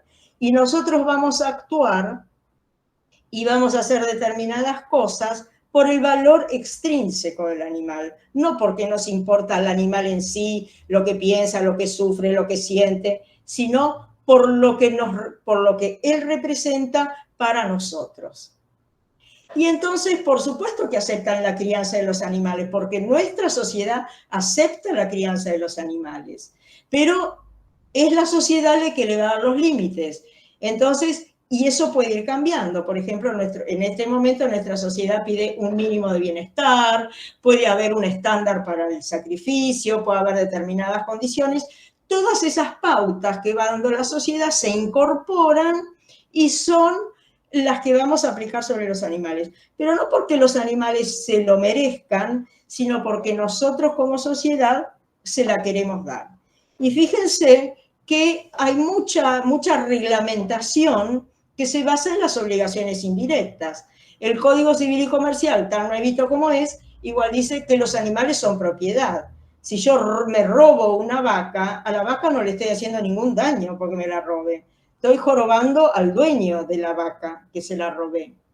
Dice que los animales forman parte del ambiente y entonces como nosotros tenemos derecho a tener un ambiente sano, tampoco hay que estar complicándose con los animales. La famosa ley de maltrato, la nuestra es una sociedad que no acepta el maltrato, entonces no es que pase algo con los animales. Nosotros no queremos que se maltraten a los animales y entonces tenemos una ley que lo prohíbe. Y muchas cosas que salen de veterinaria de una manera absolutamente espontánea y consistente y que yo, no, por Dios, no lo tomen como una crítica, porque esto es algo con lo cual yo he vivido los 50 años de veterinaria. Pero fíjense cómo a veces planteamos algunas cosas. Estas son frases que yo tomé de unos resúmenes, de unos pósters que encontré por ahí, y fíjense cómo realmente cuando planteamos las cosas, si bien estamos haciendo un bien para los animales, estamos dando mejores condiciones de bienestar, en realidad los fundamentos son su valor instrumental.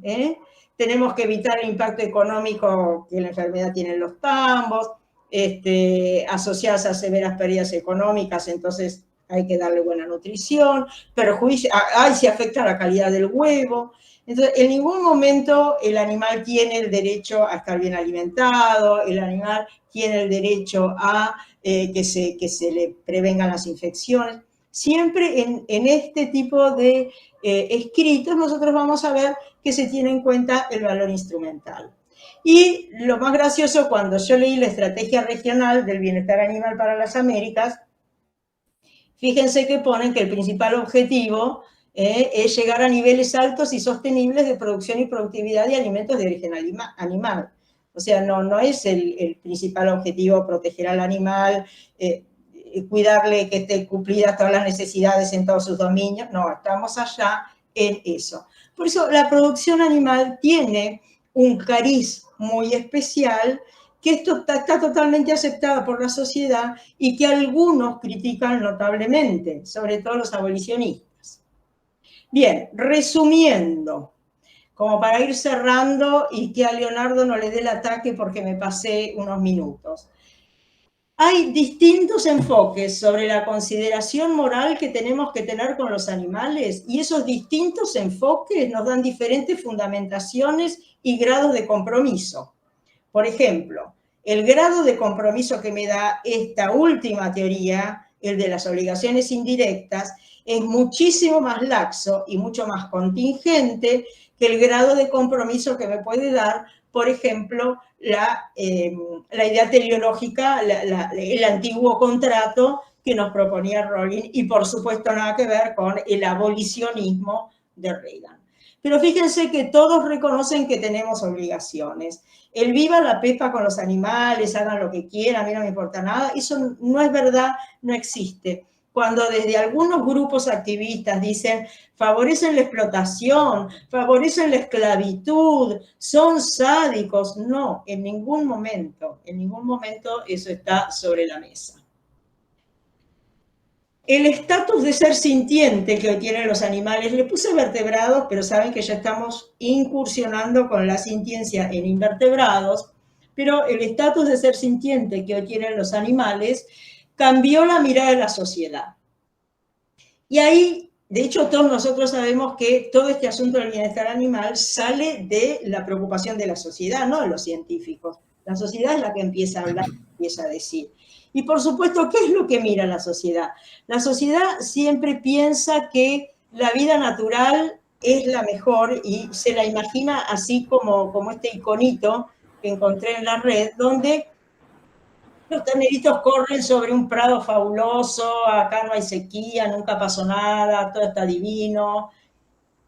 Y esa es la concepción. Entonces, ¿qué critican? Critican una cantidad de cosas, critican el destete temprano, critican las producciones intensivas, el trato que se le da a los terneros de los tambos, critican las gallinas ponedoras en la jaula, critican los galpones llenos de pollos, o sea, critican una cantidad de cosas, pero que realmente uno pensándolo y plantándose en la postura de ellos, cuando nosotros nos sacamos ese profesionalismo que tenemos, esa mirada profesional que tenemos, si lo vemos desde la otra vereda, lo vemos como ellos.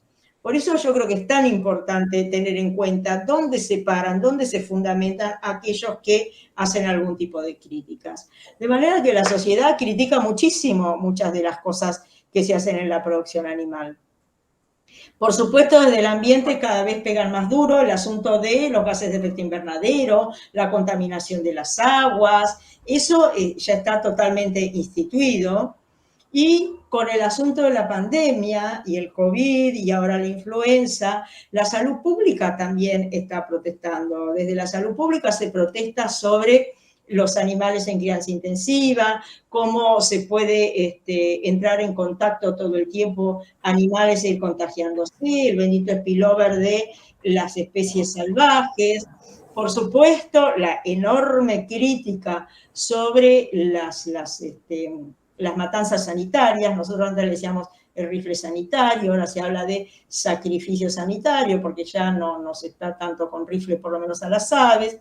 Y fíjense que ahí les puse un dibujito, claro, si estuviese grande, por ahí lo ven mejor, es un tejón, que en realidad, yo lo traje porque cuando iba leyendo para preparar esta charla, que leí un montón de críticas sobre la matanza sanitaria por un programa que hicieron en Inglaterra contra los tejones para tratar de frenar un poco la tuberculosis bovina. Entonces, los tejones son reservorios, se toma como que anulando, destruyendo los reservorios va a disminuir la tuberculosis bovina, y entonces uno de los problemas que encontraba la sociedad y que protestaba era que había un libro infantil donde el tejón era un personaje muy simpático, y entonces por eso había un cierto efecto hacia el tejón y veían muy mal la matanza de tejones.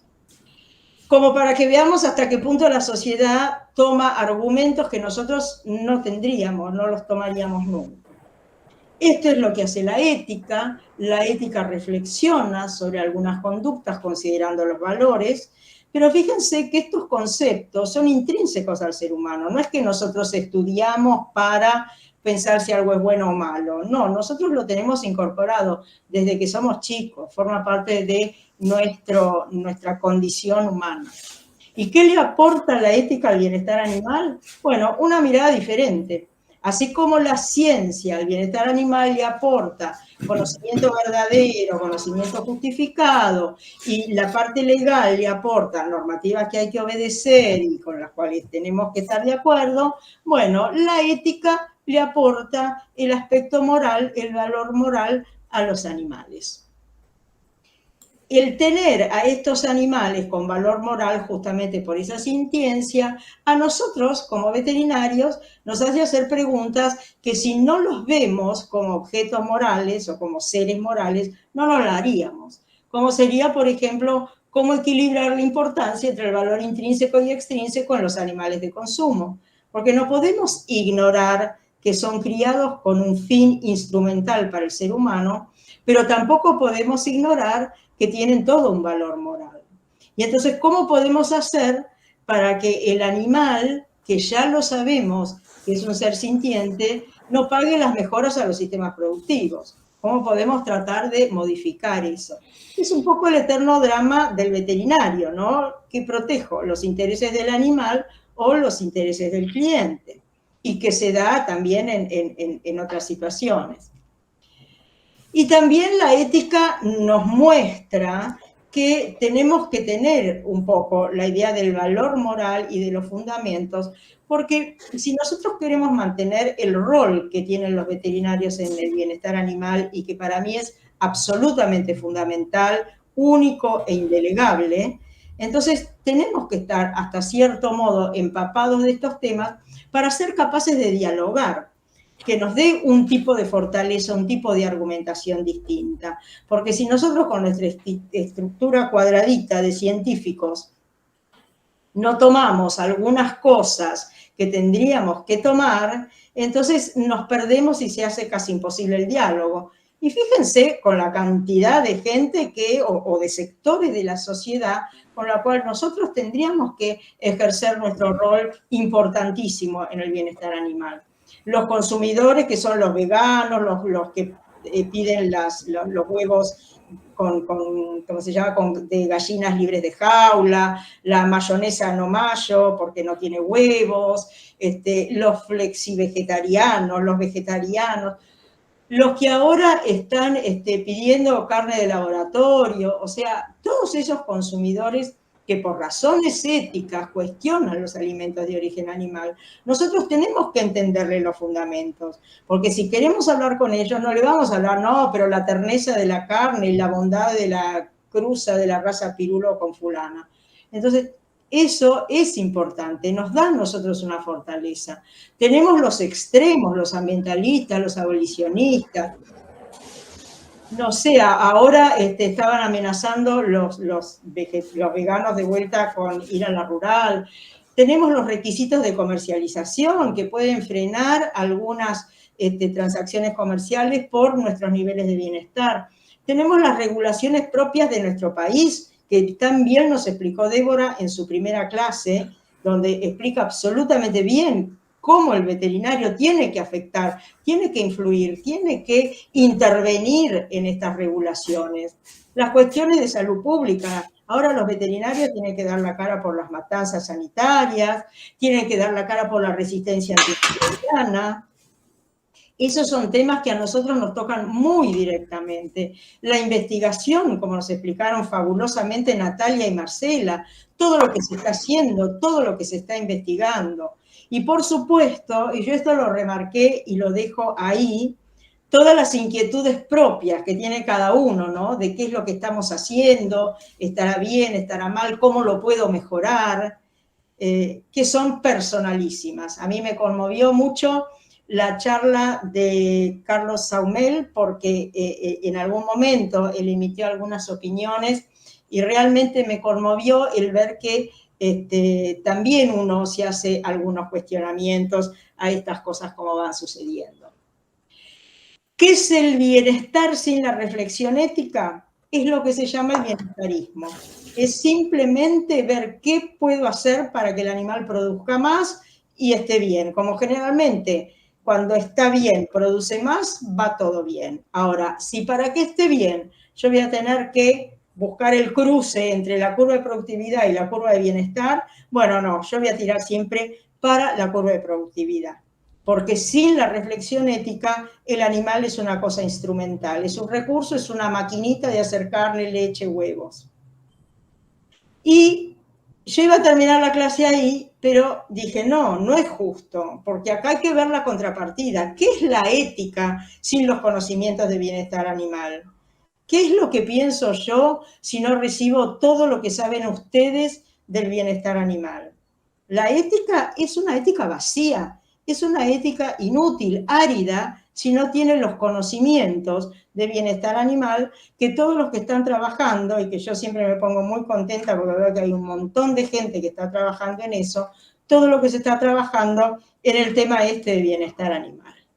Y con esto, y estas flores acuáticas del jardín botánico, les dejo mi mail por cualquier duda, terapia de grupo, crítica, sugerencia, y por supuesto cualquier pregunta que quieran hacer, totalmente disponible.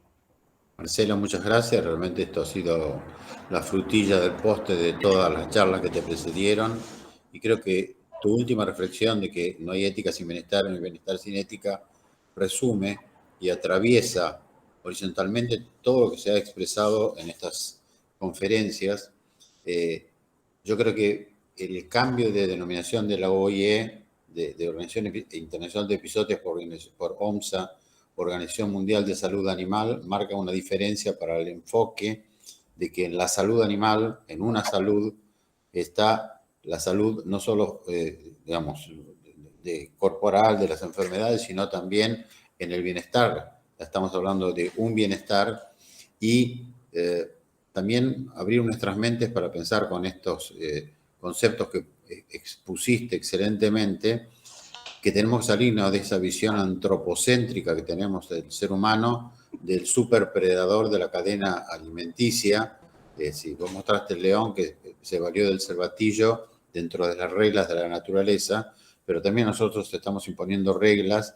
El hombre fue un cazador nato cuando se civilizó hace 10.000 años o más años, cuando el perro lo acompañó en sus casas también, pero tenemos que buscar el punto de equilibrio, ni tanto ni tan poco, para que haya una producción, porque el hombre necesita comer, dando libertad a que quien quiera ejercer el veganismo lo haga, pero quien sea un carnívoro, no estricto como somos nosotros, lo hagamos respetando las normativas que se expusieron a lo largo de todas estas conferencias, brindándole no solo de acceso a alimentación, como tú bien has dicho, no exponer al frío, no exponer al calor, bueno, todos los dominios, pero también recalcando que los animales son seres sintientes y sufrientes y que requieren el afecto. Lo hemos mostrado cuando nace un ternero, la madre va y lo lame, esa caricia del lamido para estimular la respiración, la circulación, para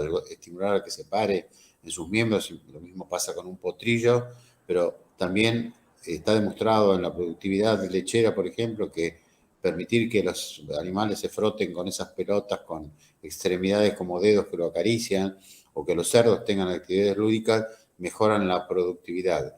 Si tienen que producir, por lo menos que lo hagan no sufriendo y con la mejor calidad posible, ¿sí? Pero que hacia eso apuntamos, es un poco el objetivo de esta visión conjunta que tiene la Sociedad de Medicina Veterinaria y la Universidad Nacional del Centro, representado por el doctor Guess y por quienes habla. Marcela también integra la sociedad, ya les mencioné que es la directora de la revista, para quienes quieran publicar trabajos científicos, pasando por el comité de aceptación o de revisión, pero realmente estamos en una bisagra histórica y todo esto nos permitirá incluir todos estos conceptos que fuimos aprendiendo durante todas estas jornadas, todos estos jueves que fueron sucediéndose, para volcarlos a la vida cotidiana, no solo en producción, sino en interacción con todas las especies animales, respetando, no llegamos todavía al mosquito, porque si uno no mata al mosquito, el mosquito nos va a matar a nosotros con dengue, chikungunya o malaria o lo que fuera. Pero sí buscar el equilibrio de la naturaleza. Y rescato también, cuando mencionaste la ley 14.000, la ley de protección animal, que todavía es una ley que debe ser modificada porque los animales siguen figurando como cosas, ¿sí? Y tal vez esto debería redondearse en un futuro con una visión legalista del derecho, pero no del derecho absolutista para protección a los animales, sino conceptos del derecho que se apliquen al bienestar animal y tal vez una visión sociológica para comprender también la interacción entre los animales humanos y no humanos. Así que muchísimas gracias, Marcela. Ha sido excelente tu aporte y quienes quieran hacer preguntas, por favor, lo pueden hacer o por chat o pueden sin problema abrir cámara y micrófono y expresar sus inquietudes. Acá tengo, sí, Leonardo, acá tengo de Verónica una pregunta. Es muy interesante el planteo, Verónica, porque en realidad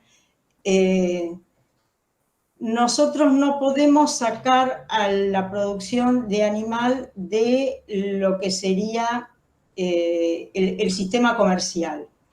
Entonces, el hecho de que muchas certificación animal, yo diría, sería lo de la certificación de bienestar animal o gallinas libres de jaula. Exacto. O ese tipo de sello. Muchas veces eso implica un gasto alto, un gasto más alto.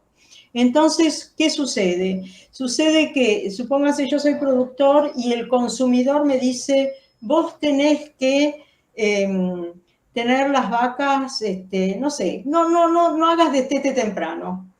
La sociedad no quiere que hagas destete temprano, entonces vos por lo menos tenés que tenerlas 3 meses con el ternero al pie. Bueno, a mí me va a salir más cara la leche producida.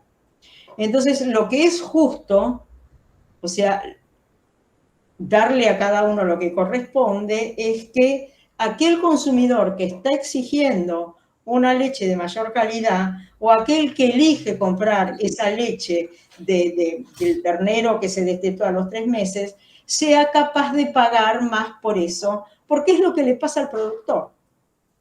Entonces, el otro día estaba viendo incluso, no sé si vieron que hay una iniciativa que es el final de la era de la jaula en la Unión Europea, y entonces, ¿cuánto iba a costar anular las jaulas para, no me acuerdo si eran cerdas, creo que eran cerdas? Y bueno, cuando uno empieza a pensar en el arrastre del costo, que es modificar los sistemas de producción o modificar algunas costumbres, resulta que los precios se van tan altos que resultan complicadísimos. Y entonces, incluso en una parte dijeron, bueno, esto tendría tal costo social que sería inaceptable.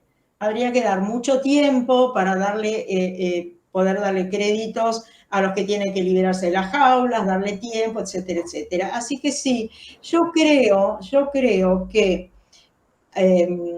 aquellas carnes o aquella leche que viene de determinados establecimientos que justifican que sean más caras porque los animales están en mejor condición y eso le cuesta más plata, me parece bien. También me parece bien que los consumidores estén dispuestos a pagarlo, cosa que no siempre sucede, porque muchas veces o no están lo suficientemente compenetrados o directamente no tienen acceso a ese tipo de gasto. Estaba viendo en uno de los artículos que leí, pues yo tengo que confesar que leí un montón de artículos, porque como Toto sabe, a mí me estresa hablar de cosas que no sé mucho, y yo de producción animal, la verdad, no sé. Pero uno de los artículos me llamó muchísimo la atención, porque habían hecho una entrevista a una granja en Inglaterra, que mantenía los terneros machos y después los vendía a los 2 años más o menos, o sea que no los vendía nada, los mantenía, los criaban ahí en el establecimiento, y el destete era a los 6, 8, 10 meses. Y ellos vendían el litro de leche a 4,5 libras, que me pareció una cifra infernal, carísima. Y bueno, había gente que lo pagaba. Así que sí, no sé si te contesté, Verónica, o te mareé más. No, Juan, perfecto. Muchísimas gracias, Marcela. acá Juan Ernesto Robagliati Sí, aporta que además de felicitar por la presentación, dice, estaría bueno hacer una mesa redonda para el intercambio. Yo creo que habría que sumar economistas, habría que sumar climatólogos, otras ciencias, porque pensaba mientras que vos hablabas, en Europa, por ejemplo, a ver, en los lugares donde nieva, donde hay 3, 5, 10, 20 grados bajo cero, no tienen otra opción que tener, por ejemplo, vacas estabuladas, donde el animal no puede ir a pastar libremente porque no tendrían lo que pastar porque está cubierto de nieve, no es un oso blanco que en su genética y en sus hábitos saben cómo valerse, cómo alimentarse, pero esos animales tienen que estar estabulados durante meses, alimentados, cosa que también podría pasar en explotaciones acá en el sur del país, en condiciones extremas, pero los animales están resignados, ¿sí? De algún modo enriquecerán y están resignados también a que saben que, por eso muchas veces, de hecho, que le dan de comer en el tambo, con las raciones, cuando llegan a la espina de pescado, el tambo rotativo, lo que fuera, cuando le colocan las pezoneras, reciben la alimentación, así que es un típico reflejo de Pavlov para que aumente la producción y vayan mansas, en vez de recibir feromonas, reciben comida como estímulo a que se resignen a ser ordeñadas, ¿no? Hay algunas... Eso, vos sabés que ese tema es muy interesante. Sí, resignados o adaptados, Andrea, sí. Es muy interesante el tema porque siempre se dijo que la vida natural no siempre indicaba un bienestar fabuloso, al contrario, había muchas situaciones, y yo creo que nosotros ahora con la sequía hemos tenido horrorosas muestras de que, a ver, si los dejamos solos no pasa nada. Ahora, las tendencias, por eso yo les traje lo del antiguo contrato, las tendencias que están revirtiendo esto y que están buscando un contacto más humano, Por ejemplo, el ordeñe ya se ha transformado en algunas situaciones en algo absolutamente automático, donde interviene una computadora que va dirigiendo todo y que va haciendo todo y todo lo demás, versus un ordeñe un poco más humanizado, donde el ser humano entra en contacto con el animal. Y ahí entramos al concepto de un bienestar, porque el ser humano se siente muy bien en contacto con sus animales y entrando directamente en esa parte del contacto, como puede ser el ordeño o el llevarlos, entrarlos del corral a la sala de ordeño, esas cosas. Así que es todo un tema, e indudablemente son tan variados los contextos, y eso es otra cosa que tiene la ética. Los contextos son variados y cada caso es único. Yo me acuerdo, a mí me emocionó cuando Samuel dijo, con la extensión que tiene este país, no veo por qué tendría que haber feedlots. Pero bueno, también tenemos que pensar en una Inglaterra, después de la Segunda Guerra, todos muertos de hambre, el tamañito de la isla, donde uno justificaría más una producción intensiva. Pero yo creo que es todo cuestión de, bueno, ir evaluando, y lo importante es por lo menos meternos en la cabeza que ya podemos ir reflexionando, podemos ir viendo algunas prácticas que incluso a veces intuitivamente a nosotros no nos resultan, ¿no? Pero bueno. Bueno, dejamos abierto, por supuesto, además de quien tenga trabajos científicos para publicar, todos aquellos que tengan inquietudes que nos van a estimular a seguir con otros ciclos, porque esto no es el último, sino que ya hemos tenido otras experiencias, y esto es tener una continuidad entre una institución universitaria y la Sociedad de Medicina Veterinaria, y desde la Asociación Argentina de Bienestar Animal, aportar ideas, inquietudes para tratarlas y para eventualmente convocar a los expertos para que en futuras disertaciones o ciclos podamos hacer charlas varias o únicas también, que puede ser de temáticas específicas. Así que... Disculpame, Leonardo, porque acá estoy viendo una pregunta de Marcelo. Sí. ¿Hasta dónde se debería involucrar regulando el Estado? Bien. Bueno, a ver, lo que yo decía del contexto viene perfecto, porque te diría depende del Estado, depende de la situación, pero yo no sé si es factible. Pero el Estado, a lo mejor lo mío es muy idílico, pero el Estado está para tratar de facilitar la vida a los ciudadanos. La idea uno sería esa. Y, por ejemplo, hay determinadas situaciones donde el Estado puede realmente intervenir de manera positiva en el asunto del bienestar animal. Por ejemplo, la financiación de algunas modificaciones. Si va a ser una regulación sobre, qué sé yo, el tamaño de las jaulas, o bueno, yo me fui a los ratones, pero si va a ser algún tipo de modificación, por ejemplo, en los camiones de transporte o algo así, y bueno, una cosa es un Estado que tira la reglamentación, y otra cosa es un Estado que, como yo les digo, hace toda la evaluación de todos los intereses, de todos los que están involucrados, y deciden, por ejemplo, bueno, esto va a ser muy complicado, esto va a costar mucha plata, esto la sociedad no lo puede absorber, vamos a tener que hacerlo en 2 años, en 3 años, en 5 años, o sea, realmente, si el Estado hace las cosas de manera responsable y con fundamentos científicos, porque a veces el Estado se deja llevar por opiniones, y nosotros como profesionales sabemos que una cosa son las opiniones y otra cosa son los conocimientos. Nosotros nos manejamos con conocimientos. A mí que venga alguien, ay, me parece que no, a ver, tráeme cómo me lo demostrás, tráeme cómo eso es así. Entonces, si nosotros conseguimos que las cosas se hagan bien, por supuesto que el Estado tiene que involucrarse, pero de manera que facilite, no que trabe. Y eso depende, por supuesto, de tantas cosas, y está tan fuera del alcance en este momento en nuestras manos, que yo creo que esta pregunta, no sé qué mejor decirte, Marcelo.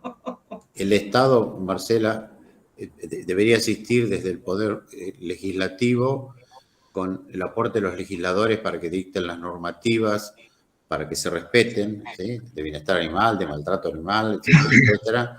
La justicia para sancionar a quien la infringe en su rama judicial, y en el ejecutivo, digamos, cuando yo hablaba de un economista, uno piensa, por ejemplo, en asistencia de bancos nacionales con créditos blandos que permitan hacer las infraestructuras necesarias e instalaciones para, digamos, poder ser amortizadas en el tiempo, porque nadie va a poner en duda los beneficios, no sé, de una manga tradicional o las mangas propuestas por la bendita protectora que diseñó sus mangas Enes, etcétera, etcétera, Temple Grandin.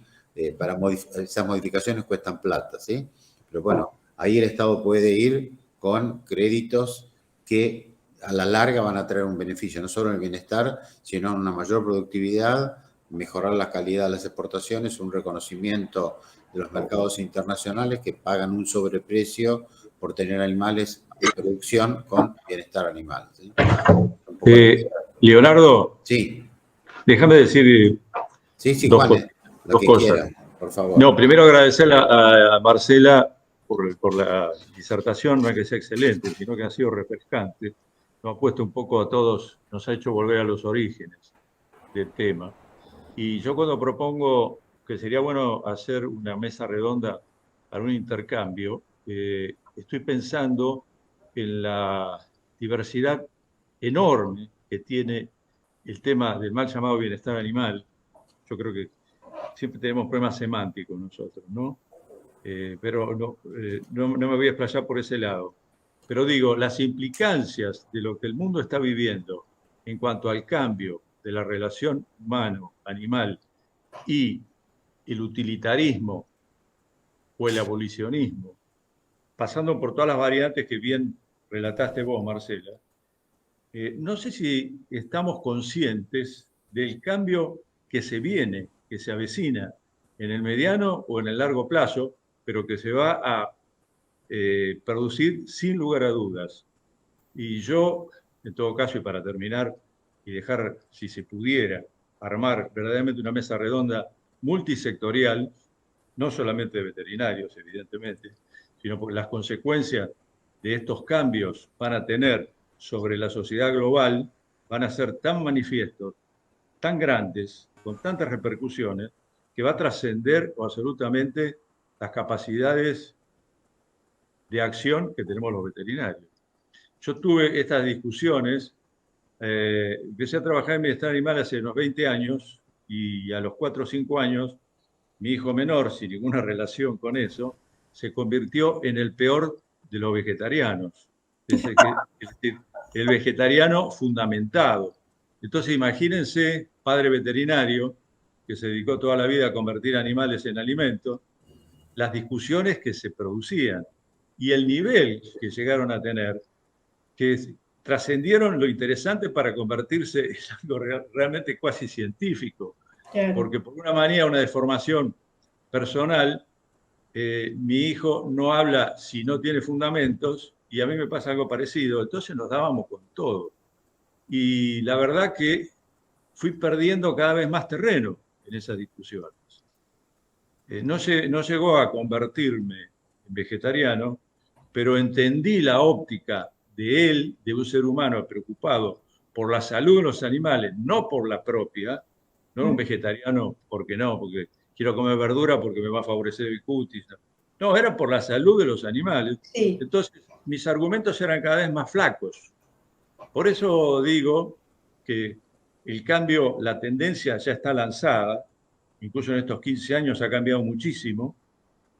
Vos mencionabas hace un rato las campañas que se esperan en la rural de los vegetarianos veganos, que en realidad ya la están haciendo desde el fin de semana pasado. En la cola de la gente, la cola de 2 o 3 cuadras, han puesto pantallas gigantes donde transmiten escenas del trato. Yo no digo el maltrato, sino del trato hacia los animales que profesamos, como por ejemplo imágenes de la faena. algo tan sencillo como eso. Claro, claro. Y bueno, y los chicos y la gente se agarraba la cabeza. Yo lo presencié, porque anduve por la rural, y yo mismo presencié eso. Es decir, y todo esto va ganando adeptos para el lado Sí. de lo que mi hijo me propuso hace 15 años, que ha ido creciendo y creciendo y creciendo.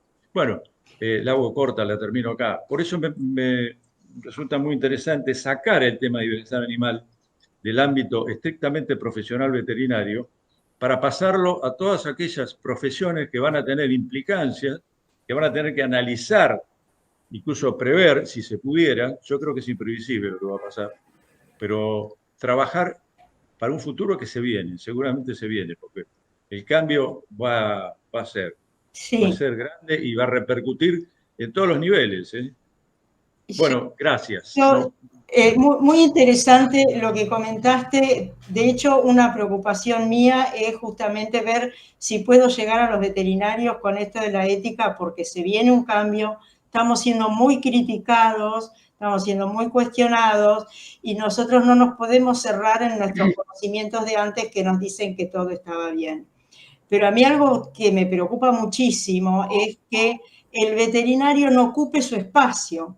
Porque si el veterinario no ocupa su espacio, entonces las cosas no van a salir bien. Es así de fácil. No van a salir bien porque el veterinario es una pieza clave en el bienestar animal y en cómo se tienen que manejar las cosas. Entonces, si los veterinarios no aceptan este cambio de lenguaje, como a vos por ahí te costó cambiar el lenguaje con el hijo, pero también uno tiene que empezar a cambiar el lenguaje y empezar a entender los fundamentos. A mí me costó, yo más bien me ocupé de la parte de investigación biomédica, ¿no? Porque yo siempre la parte de investigación. Y no me entraba en la cabeza, yo decía, bueno, pero ¿quién puede estar en contra de la investigación?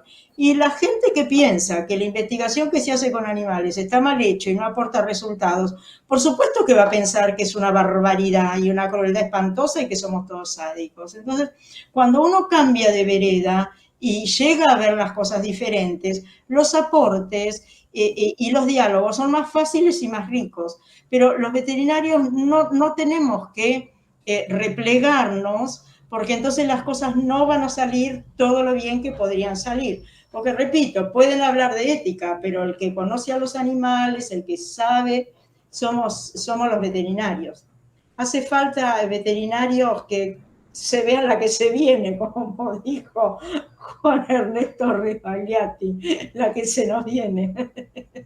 Es nuestra función justamente esclarecer y explicar que el ser humano evolucionó en estos últimos 10.000 años y no tendríamos que estar todos en cueros y en patas corriendo con arco y flecha para ganarnos nuestro sustento. Y la cosa fue cambiando, el conocimiento, la evolución del hombre. Si no estaríamos corriendo y hoy andamos, se sigue con motos eléctricas, aquellos que hacen, caza deportiva, que es una barbaridad que deploramos y rechazamos, pero el hombre se fue adaptando. Hace 100 y pico de años fue un veterinario, Dunlop, estando en Gran Bretaña, quien inventó el neumático porque iba con su carruaje a ver los animales, ¿sí? de Dublin, de Irlanda, inventó las ruedas para mejorar y poder desplazarse. Y así como él hizo ese aporte, nuestro modesto aporte es desde el conocimiento y desde la experiencia transmitir que el ser humano cambió, no vivimos así. Por supuesto que se pueden mantener personas que se pierden en una selva, comiendo frutos, comiendo vegetales y sobreviven años, lo que hará el hijo de Juan Ernesto y muchísima gente, pero no somos tampoco carnívoros estrictos, no somos felinos, pero somos omnívoros, nos parecemos más a un cerdo se parece más a nosotros que un tigre o que una vaca que rumea, si no tendríamos un rumen nosotros. Yo creo, Leonardo, yo creo que tenemos los veterinarios un enorme desafío por un liderazgo que debemos ejercer en este tema. No hay ninguna duda que nosotros debemos liderar.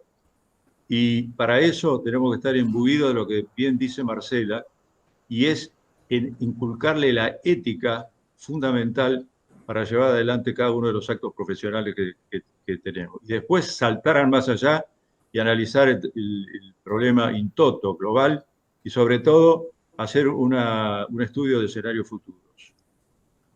Estoy de acuerdo, Porque comparto. ahí van a estar los cambios, Comparto. enormes cambios. Y adelantarnos a los hechos antes que los hechos Claro que sí. nos avancen, ¿sí?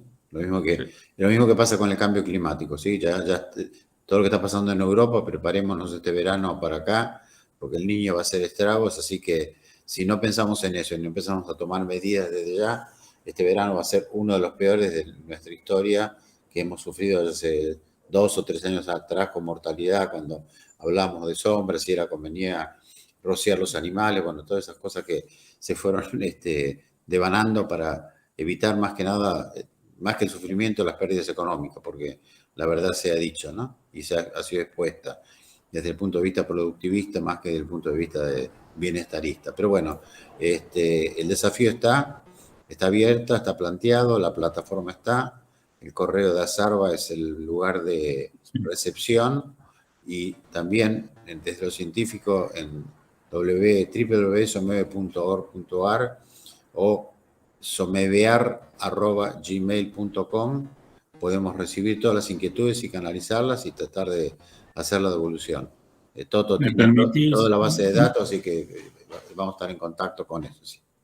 Toto, sí, perdón.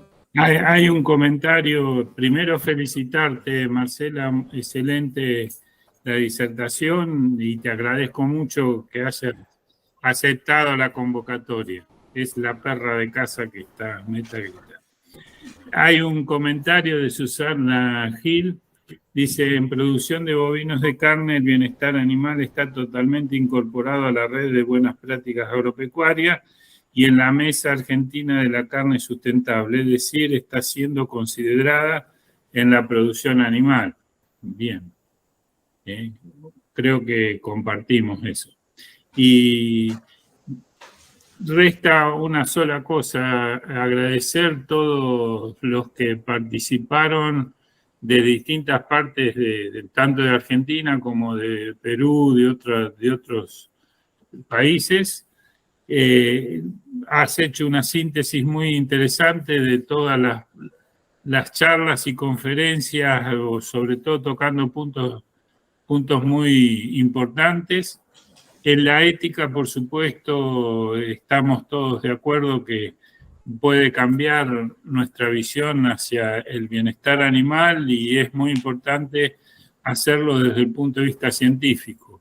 Lamentablemente en nuestro país todavía el financiamiento de proyectos de bienestar animal realizados en la práctica, ¿no es cierto?, en lo que realmente pasa, es muy escaso, no hay financiamiento genuino, solamente pocas instituciones con el esfuerzo de las instituciones, ¿no es cierto?, que hacen un esfuerzo importante, pero creo que la visión desde, no sé, Juan y Marcelo, que me secundan, y bueno, también Leonardo y vos, Marcela, hemos hecho desde la práctica algunas cuestiones técnicas, ¿no es cierto?, que nos permiten haber avanzado en algunos aspectos del bienestar animal y en la práctica, ¿no es cierto?, se está avanzando bastante rápidamente en los últimos tiempos. Agradezco a todos por la ayuda, por la colaboración, por haberse prestado a este espacio y seguiremos el año que viene o cuando dispongan, porque realmente las conferencias han sido seguidas por bastantes participantes. Hemos aumentado la propuesta del año pasado y con muy buena convocatoria y con muy buenas preguntas, lo cual nos alientan a seguir trabajando en este aspecto. Yo no quiero de mi parte. Sí, gracias, Toto. No quiero dejar de agradecer a la Universidad Nacional del Centro que nos permitió utilizar la plataforma, que por suerte funcionó excelentemente, sin cortes, sin interferencias, y permitió que la calidad de las charlas armadas por los expositores fueran perfectas y sin interrupciones. Y me permito también hacer un comentario, como se dice, un aviso parroquial. El doctor Gessi es muy modesto, pero ya su producción literaria ha ido en aumento en estos últimos años. Ha trabajado con Buválidos, con presentaciones y con publicaciones en libros internacionales de la mano de gente del nivel de Temple Grandin. Así que para mí, como amigo, es un honor, para la universidad lo es y para el país también lo es, que Toto Gessi esté trabajando y publicando sus experiencias con aval científico en publicaciones de nivel internacional. Así que felicidades, Toto. Y bueno, si querés después comunicar las publicaciones, que realmente más de uno de los asistentes les interesará leer esos trabajos, ¿sí? Sí, muchas gracias, Leonardo. Bueno. Sí, recientemente ha sido publicado en Animals un trabajo sobre sacrificio humanitario en bubalinos, y tuve la suerte de trabajar, ¿no es cierto?, en la parte de bienestar animal y anatomía, unir mis dos pasiones, ¿no es cierto?, sobre todo en la parte neurofisiológica y aplicada. Así que más que contento. Bueno, y con tu contribución en 2 libros de Daniel Mota Rojas de México, que también has escrito tus capítulos, tus aportes, que han sido muy buenos, ¿sí? Bueno, muchas gracias. Creo que es el momento del cierre. Agradecer a todos y los esperamos en la próxima convocatoria que haremos llegar y se difundirá por los canales habituales. Muchas gracias. Gracias. Buen descanso y felicitaciones. Muchas gracias a ustedes.